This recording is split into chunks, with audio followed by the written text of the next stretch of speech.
In the heart of Sparta, King Menelaus offers a hand of welcome to Paris, the Trojan prince adorned in silks. Paris, cloaked in luxury, steps forward, a subtle smile playing on his lips as he accepts the Spartan king's gesture. Helen enters the courtyard, her radiant beauty immediately captivating every eye, a vision of grace and allure. The breeze whispers through the olive groves, carrying scents of desire and impending storms. As Helen's presence fills the air, Menelaus watches, a flicker of pride in his eyes, unaware of the storm brewing beneath the surface of royal hospitality. The courtyard basks in deceptive calm, a moment of peace before unspoken desires ignite a conflict that will shake empires. Within the opulent Spartan palace, candlelight dances, casting long shadows that heighten the secrecy of the night. Across the chamber, Paris and Helen exchange a fleeting glance, a spark of forbidden attraction igniting in the space between them.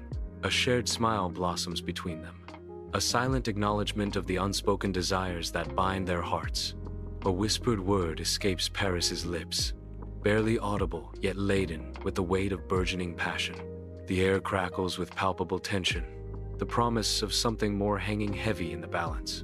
The Trojan ship glides across the tranquil sea, leaving Sparta to fade into the horizon. Paris and Helen stand side by side at the ship's rail, their figures silhouetted against the vast expanse of the sea. The distant shores of Sparta recede, a symbol of what they leave behind. Unseen, Menelaus remains on the Spartan shore, his fury a silent tempest mirroring the calm sea. The ship continues its journey, carrying Paris and Helen further away from the wrath that follows. In the heart of Mycenae, Menelaus seeks his brother Agamemnon, his face a canvas of worry and simmering anger. Agamemnon listens, his regal countenance hardening with each word, the weight of kingship heavy upon him. Decision made. Messengers are dispatched, their mission to ignite the flames of war among the Achaean kings. The great hall of Mycenae transforms into a hive of strategic planning, buzzing with advisors and generals. Amidst the banners of Mycenae, an atmosphere thickens with anticipation, the air heavy with the scent of impending conflict. Under a relentless sun, the Achaean fleet storms the beach of Troy, a dark omen of war. Chaos erupts as Trojan warriors clash with the invaders, transforming the beach into a battlefield. Amidst the carnage, Achilles emerges, a whirlwind of destruction, his spear leaving a trail of fallen foes. The air vibrates with the sounds of battle steel against steel, cries of agony as the fate of Troy hangs in the balance. Hector, the Trojan prince, stands as a formidable figure on the walls of Troy, his presence a beacon of hope against the impending Achaean storm. His gaze sweeps across the battlefield, his face etched with the weight of duty and the specter of war. A noble warrior, his heart is torn, his resolve unwavering as he prepares to meet his fate. He steels himself for the coming battle, his love for his family warring with his devotion to Troy. In the radiant Trojan palace, sunlight reveals the sorrow in Helen's eyes, a stark contrast to the opulent surroundings. She walks through the halls, her beauty a mask over a heart burdened by the weight of her choices. The Trojan people, a mixture of awe and resentment etched on their faces, watch her every move. "What have I done?" Helen whispers, her voice echoing in the vast halls, filled with regret. She considers the war, the lives lost, all stemming from her choice. Under the flickering torchlight, the Achaean camp buzzes with anticipation, a symphony of shadows dancing across the faces of hardened warriors. Odysseus, a beacon of intellect, orchestrates a symphony of strategies with gestures, his weathered hand painting vivid strokes of potential victory. Hope flickers like a fragile flame in the eyes of the soldiers, their expressions a canvas of weariness painted by the relentless siege of Troy. The air hangs heavy with the weight of unfulfilled promises, a palpable tension that mirrors the looming darkness of Troy's distant walls. The silhouette of Troy looms in the distance, a silent testament to the prolonged war, casting long, ominous shadows over the Achaean camp. Under a relentless sun, the battlefield is stained crimson, a gruesome testament to the day's carnage. Patroclus, radiant in Achilles' armor, steps onto the field, a beacon of hope for the faltering Achaeans. The Achaean ranks surge forward, their spirits renewed by the sight of Achilles' legendary armor. Hector, recognizing the unmistakable gleam of Achilles' armor, moves to intercept the advancing Patroclus. In a brutal clash, Hector strikes down Patroclus, the Achaean hope extinguished in a single devastating blow. Beneath the relentless sun, Achilles and Hector stand poised, their armor gleaming, the air thick with anticipation. A furious clash erupts, bronze against bronze, as the dance of death begins. Hector, a lion of courage, fights with all his might, but Achilles is an unyielding storm. The relentless onslaught finally breaks Hector, and he collapses, defeated, into the dust. Achilles stands triumphant but grim, his victory soured by vengeance as he desecrates Hector's fallen body.